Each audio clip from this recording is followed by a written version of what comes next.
Welcome to episode 4 of the Rails, Ales, and Old Towns Europe Travel Podcast. Today's episode is what I'm hoping will be the first of many in which I get to talk about a destination that I just got back from visiting. Listeners may remember that in the first episode of the podcast, I mentioned Seville, Spain as a place that I really wanted to visit but had not been able to make it to. Well, I made it. Now, I'll say off the top, I didn't do a ton of the main touristy things when I visited. My wife and I mainly just hung out by the pool. One thing we did do though was to take a food tour with Food Lover Tour. We had amazing food, great drinks, and met some awesome people. And I've managed to convince Baptiste Rogé, the manager of Food Lover Tour in Andalusia, to come on the podcast today and talk a little bit about what makes the food and wine special down there and some of the other stuff that makes the city so unique. We've got some brand new socials here at Rails, Ales, and Old Towns that I thought I'd let you know about. Feel free to give me a follow on Instagram and Facebook at Rails, Ales, Old Towns for the occasional hit of Europe trip inspiration and to hear news about the podcast. Enjoy the episode, guys. So without further ado, let's welcome into the podcast Baptiste Rogé. Hello, nice to talk to you. Thanks for taking the time today, Baptiste, to talk about Seville and all the wonderful food and things to do there. You're welcome. It's a pleasure. Tell us a little bit about yourself, I guess, first and foremost, and how you ended up in Seville running the tours, managing the tours. Yeah, sure. So I'm actually originally from France, and I arrived in Seville. That was 17 years ago. Because my wife is a local, basically. So my wife is a local. I met her right after I finished the university. When I was living in Dublin, I've been living in Dublin for 1 year. I met her there, and that's how basically I ended up in Seville. So love, and that's how I'm still here. That's why I'm still here today. So 17 years here in Seville. And 10 years, almost 10 years now in this business of food tours. So obviously you love Seville. Yeah, Seville it's a great place to live. It's funny because it's the type of city where you've heard about it. You know it's sunny. You know it sounds nice and easy way of life. And you go there and then you never go back. But it's not always planned. You end up enjoying very much that easy way of life that Seville has. That's one of the great things about the city. What is Seville around Spain and around Europe known the most for, would you say? Yeah. So what makes Seville different from other cities in Spain? First of all, is the heat, because the climate is. This is the very south of Spain. Okay, so we are the south coast of Spain. So we are. It's a very hot region, especially in summer. Right now, it's crazy hot, but the rest of the year, it's actually pretty nice. So that's one of the characteristics. The other one is probably, if we're talking about if we go a little bit more into the cultural side, it's probably the Moorish influence. That's a big difference that we have with other cities in Spain. Here we've had a big influence, a long influence of 500 years of the Moorish Empire being here. And these guys changed the entire region. They changed the entire region in every single aspect. In terms of, we're talking about architecture, agriculture, medicine, gastronomy, of course, physics, mathematics, philosophy, etc., etc. And so still today, you still have, as you're walking in the street, you can still see that very big impact, that very, very important influence they had in the local culture. You see it everywhere around you, in the shape of the house, how gardens are built, etc., etc. and in the food as well, of course. When we say the Moorish Empire, we're talking about people from North Africa who had come over and essentially run sections of southern Spain for hundreds of years. That's correct. That's correct. Yeah, that started in the ninth century, eighth, ninth century, and it ended up in the 13th century. So almost 500 years. And yeah, they were coming from the north of Africa mainly, and they almost conquered the entire country. But where they stayed for the longest, that was in the south of Spain. Yeah, and it's as a person visiting for the first time, you definitely can tell that it feels different from other cities of Spain.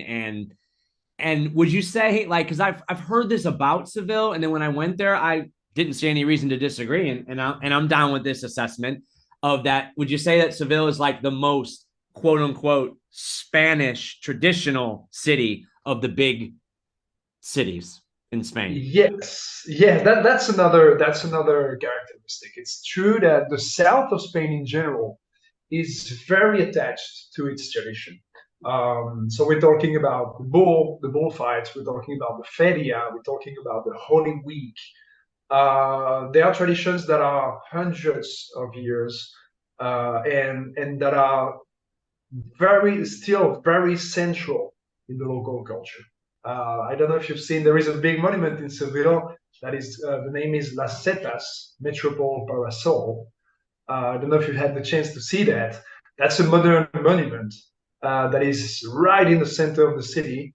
And I remember when they started to build that monument, I remember the face of Sevillian people watching at this modern thing here in their very traditional city. They couldn't, they didn't like it at all. Now they've started to accept it, but it's to give you an idea of how traditional they are and how much they love their tradition. And sometimes it's a bit hard to hear to get used to new things. That sets us. We unfortunately, yeah, we were rushing to get to the food tour, and we only really had a time to stop and look. Oh yeah, that's this thing that we've seen on the internet and on travel shows, but we didn't get a chance to walk up on it. This trip for us, we had kind of done a bit of a half and half. It was half sightseeing, half just relaxing by the pool. Yeah, okay, sounds good. And so the food tour was our main touristic highlight. So speaking of the food and drink, what are those things, that you've just got to try that, if you had them in another part of Spain, it might be like, oh yeah, it's an okay version, but the things that are born in Seville. Okay, so Seville we have here a whole bunch of dishes that are really specific to this region. So first of all, to give you a little bit of context, Seville is strategically placed in Andalusia because we are nearby the coast. So we have easy access to fish and seafood. So we have lots of mountains as well. So we have access to goats, for example, and milk. And we also have a big forest of whole milk trees around, which give us access to probably the best pork. I would say probably the best pork in the entire world. And also we have lots of other cities around that are with their own tradition that Seville kind of did appropriate, So talking about the big things in Seville in terms of gastronomy, we have the spinach with chickpeas, for example, which is a very local dish that is a legacy from the Moorish Empire we're talking about before. It's a fun way to enjoy spinach with chickpeas, with cumin, with olive oil, with garlic, with paprika. It's a very, very interesting dish. We have other dishes like solomillo al whiskey, which is the loin of the pork with a sauce of whiskey and garlic. Seville is very big with croquetas as well. We have fantastic croquetas, and some of the places here in the city are very famous for their croquettes, and people go only for that. You also have snails. So I don't know if you've been here in the season of snails. Did you have the snails on the tour, Scott?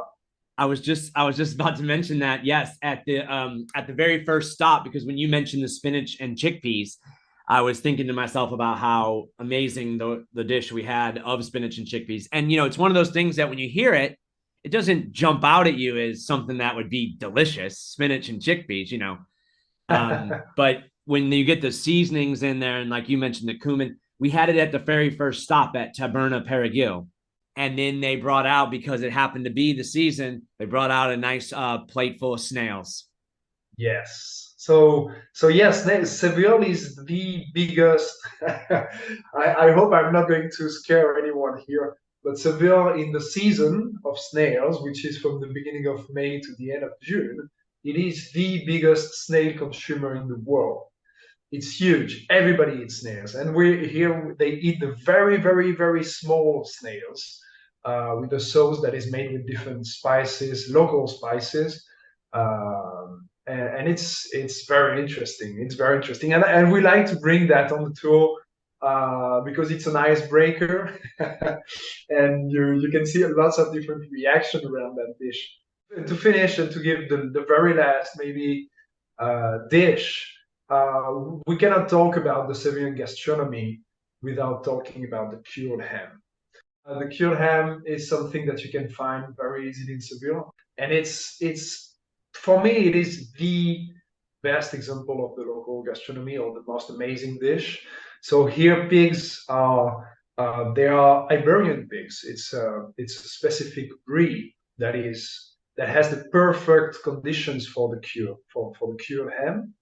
Um, and if you go to the very high quality of cured ham, you will have pigs that are fed with acorn from home oak trees, and these pigs also live half free range.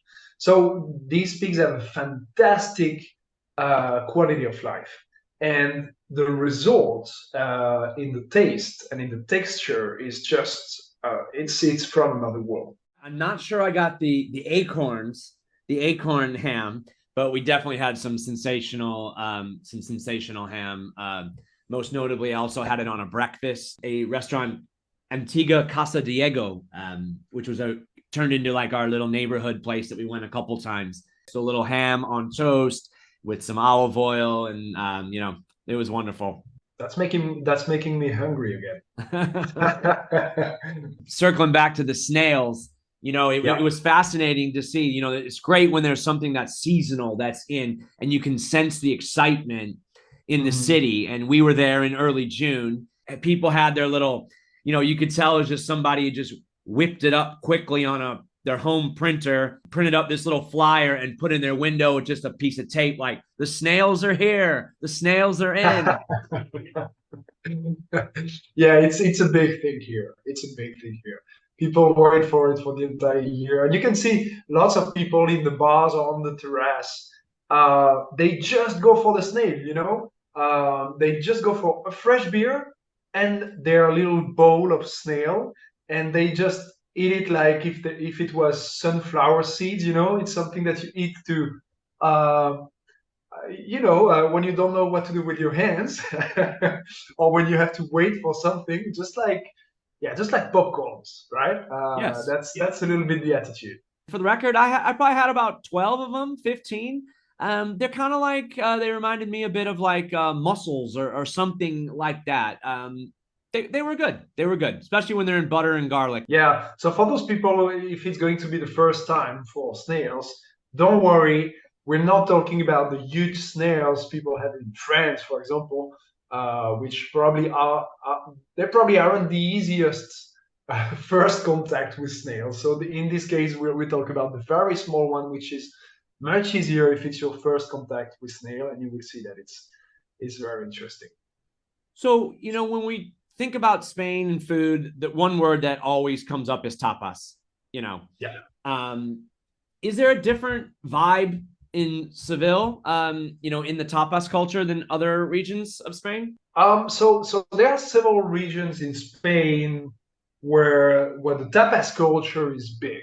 Um, but if you go to the very north of Spain, where the weather is not as warm as here, you will probably find less people, for example, outside in the terrace, right in the middle, right in the street, right, eating in the street and drinking in the street. And that's probably one specificity of Seville.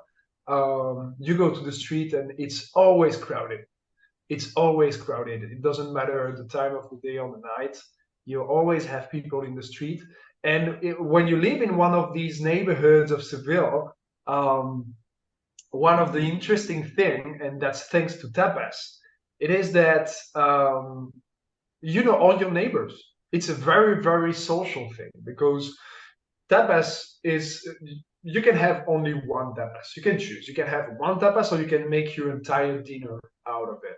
But it's very normal for people from Seville to go to a terrace or to go to a tapas bar 3, 4 times a week. Maybe just for one fresh beer and just one or two tapas, and then later they will go home and they will have dinner with their family. Um, but yeah, 3, 4 times a week, you're outside, you meet some people in the street, you talk to your neighbors, you talk to your friend. Thanks to that tapa philosophy and that being outside and meeting people all the time, people are very friendly. Even if not everybody speak English, they will smile and they will do their best to help you. So that's a good thing when it's your first time in Spain. We definitely should talk Yeah, about, sherry. that's a big pot. Yeah, That's that's a not just a very little big. part of culture down there, at least from what I Yeah, could tell.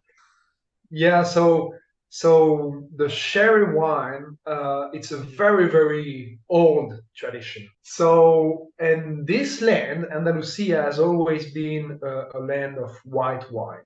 And within that white wine production, uh, the star of the region is the sherry wine. So some of the outside of Spain, many people have heard of the sherry wine. It's very big in the UK. Some people know it in the US as well. But normally people know the sweetest version of it. And the truth is that it offers large possibilities in terms of taste, from the driest version to the sweetest version. We're talking about more than 12 different versions of it, and with completely different taste. If you go to the driest version, which would be Fino or Manzanilla, it's like a very dry white wine. And if you go to the sweetest version, it's something that's going to that you can even use for to cook desserts and Sure. sweets and these kind of things. And in the middle, you have 10 other different sherries. It's a wine that was very big in the Middle East after the discovery of America because it's a wine that was very easy to take in the travels. It was known as the wine that travels. So it's probably one of the first wines to reach the coast of America. Hmm. So yeah, there is a lot of history about it. A lot of history. So yeah, basically you can't come to Seville without having some sherry as well. Yeah, sherry is a big thing. I would say though, if it's your first time with sherry, um, especially the driest version of it I would say it's a wine of experience. The first sip is going to be surprising because it's different from anything you've had in the past, and it's different from any other white wine. But it's a wine of experience. After the third bottle, you're going to love it. Sometimes I found that our best places were just the surprises that we had. Like um, the very first night, we had our flight had gotten delayed, and Uh-huh. we ended up not getting in till about 10:30. And I was like, well, this is Seville, this is Spain. We'll be able to find food. It was a Monday night. We'll be able to find food till 12 or 1. That won't be a problem. So by the time we got in, we didn't get to the hotel till about 10:50, and so we ended up not even getting out till about 11:30 looking for food. And unfortunately, a Mhm. lot of places were closed on a Monday night. But we ended up stumbling into this one little place right over the bridge, the classic bridge into Triana, a place called Mhm. Aquila. and just little white plastic chairs, and older gentlemen as the waiters, and just it was real casual, but it was a great little meal. Just some beer and some gambas, some shrimp, some croquetas, and some olives. Just about midnight on a Monday night, just sitting outside in the warmth. That was actually one of my highlights of the trip. Uh-huh. Not a bad way to start a week. So, besides eating and drinking, because there's lots of other good stuff to do in Seville, of course. What are your favorite sites? I mean, obviously the Real Alcazar is world famous. But what are your, like, if you got family in town for a day, what are the things you're going to take them to? Yeah, so the Real Alcazar is incredible. It's incredible. It's one of the most beautiful monuments we have here around, and it's really something incredible. Actually, right now it's summer. They have a bunch every single day, every single night. They organize concerts in the gardens of the Real Alcazar. It's really amazing. It's till the end of August. The cathedral is also something really big here in Seville. It's the other big monument. If you're coming here just for one day, these are the two monuments you have to visit. So that the Cathedral of Seville, it's one of the three biggest Catholic monument in the entire world. It has that big tower that we call the Giralda, which used to be the tower of the minaret, because before that cathedral you had a mosque right at that place, and so you have that mix of sacred art, that mix of Catholic and Moorish art that is very interesting, and that is very characteristic to the city of Seville. We talked about it before. Um, so these are the two very big monuments. But then you have other things like Casa de Pilatos, which is a beautiful old house. You have Las Setas that we talked about before, that you can take an elevator and have fantastic panoramic view from up there. And one thing I would recommend if you're doing a day, if you're doing some sightseeing during the day, is to visit the markets. And I'm sorry, we're getting back to food and drinks, but markets in Seville are really nice. There are about 4 or 5 in the city, and I would definitely recommend. So the market of Triana is the biggest market, and I always recommend the market of the Feria Street, which is much smaller, but it's a market that still has that very local atmosphere where you're going to see the mother of the family or the grandmother buying fresh products, fresh vegetables, fish, and meat every single day, and you're going to really get that local, that neighborhood atmosphere that is amazing, and that will make you feel like you're part of the city for a while. So go to the cathedral, go to the Real Alcazar, hit a market. Of course, spend way more than one day in Seville. But if you had that, those are the things you can't leave without seeing. It would probably be good to stay here for 3 days, especially if you don't want to run everywhere. But there is a lot to see. There is a lot to see. There is also another thing that is less famous, that is also amazing if you like history, and that is the old Roman city of Italica.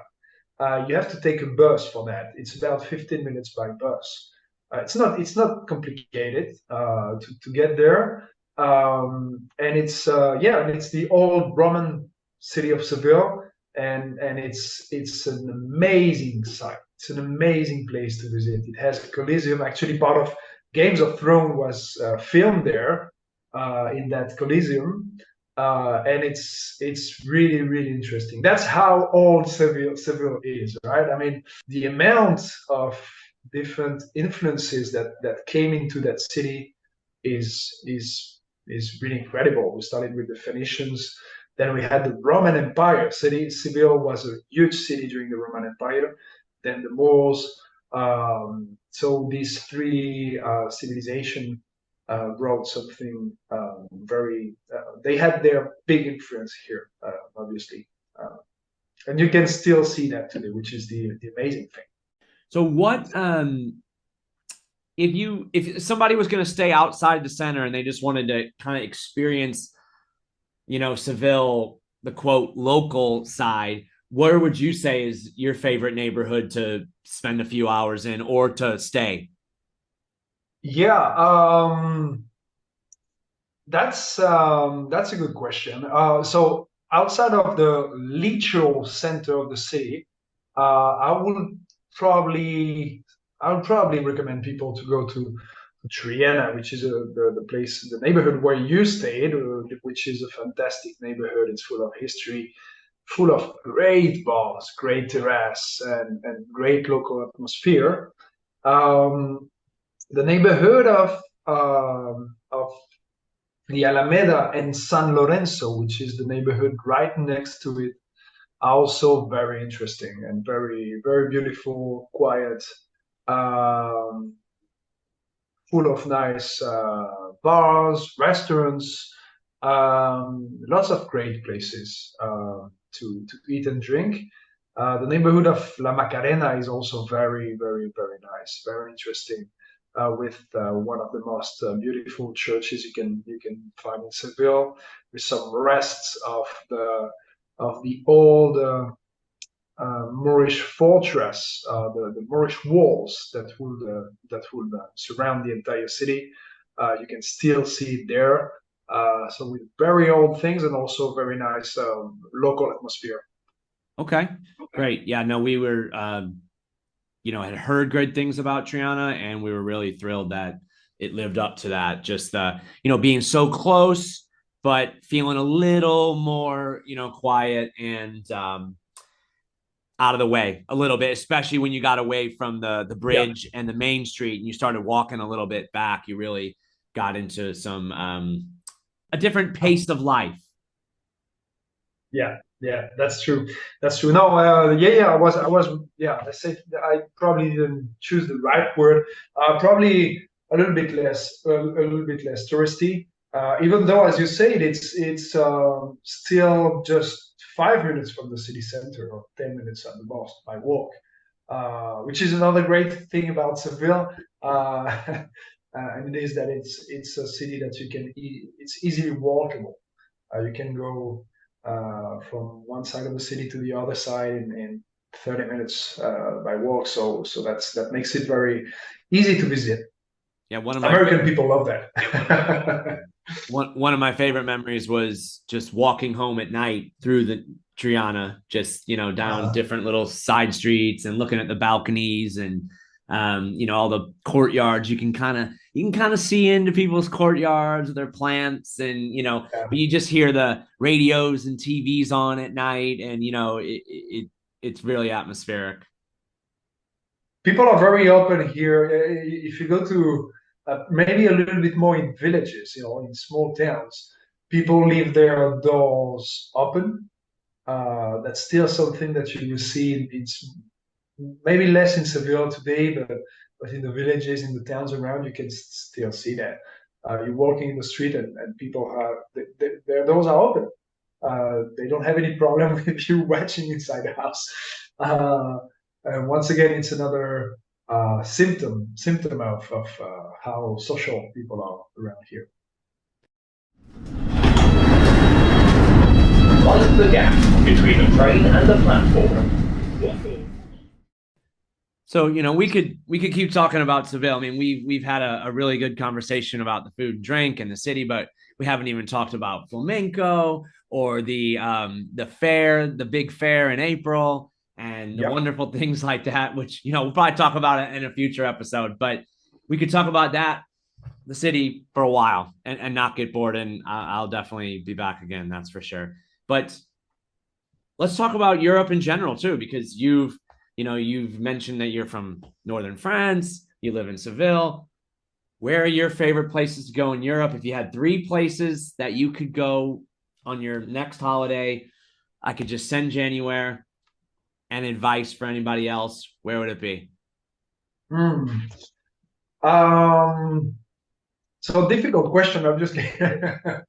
So many Supposed to be places difficult. that I don't know yet. So I can only talk about the places I know. I so the north. I would really recommend the north of Spain. I always recommend it to our guests because it's awesome.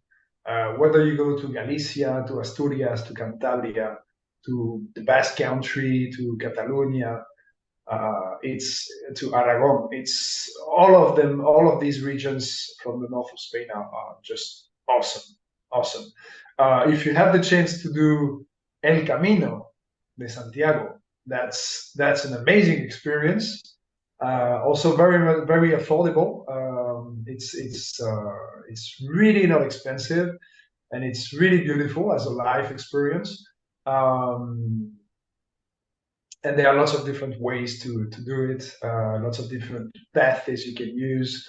You can go for 2 days, you can go for 2 months, it doesn't matter. You're going to see beautiful landscapes, you're going to eat great, and you're going to meet lots of beautiful people. So that's definitely a places I would recommend if we have to be concrete and if we have to focus on one spot in the north of Spain. Other places. So I would love to go back to the western side of Ireland. Ireland is a country where I've been living for 1 year, and every time I go there, I fall in love again. It's such a beautiful country, and the western side is probably the wildest. And the most beautiful.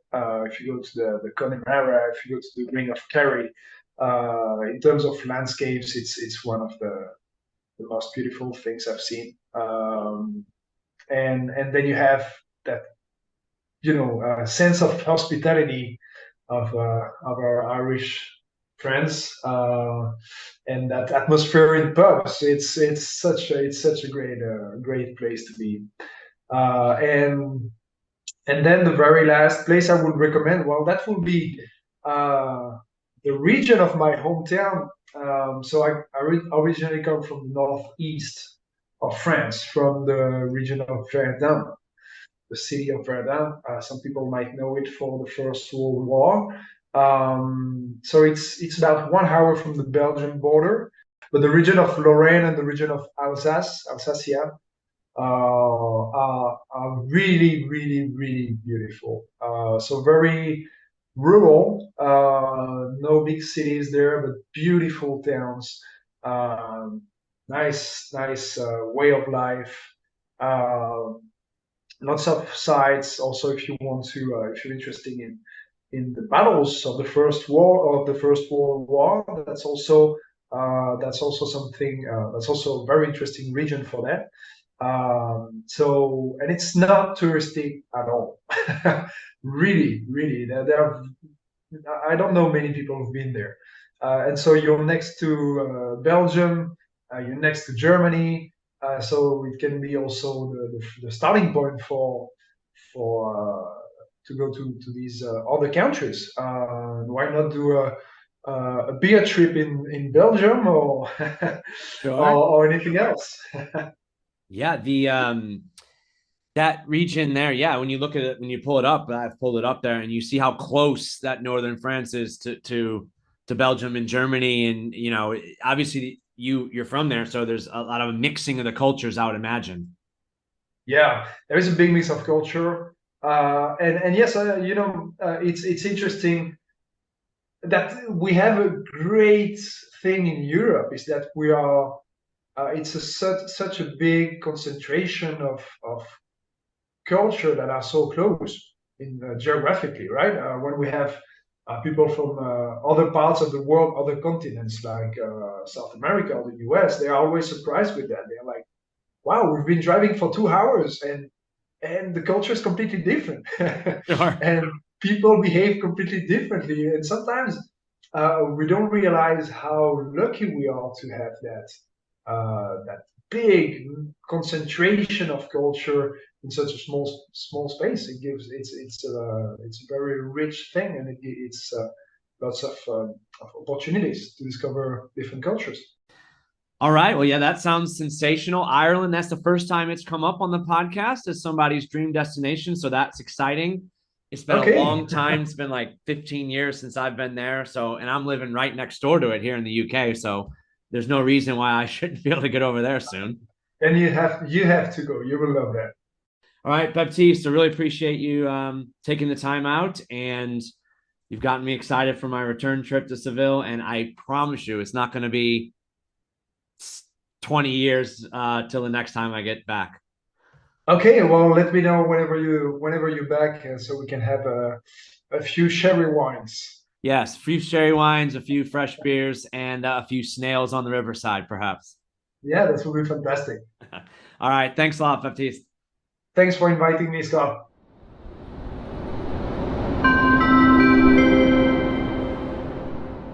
Rogé.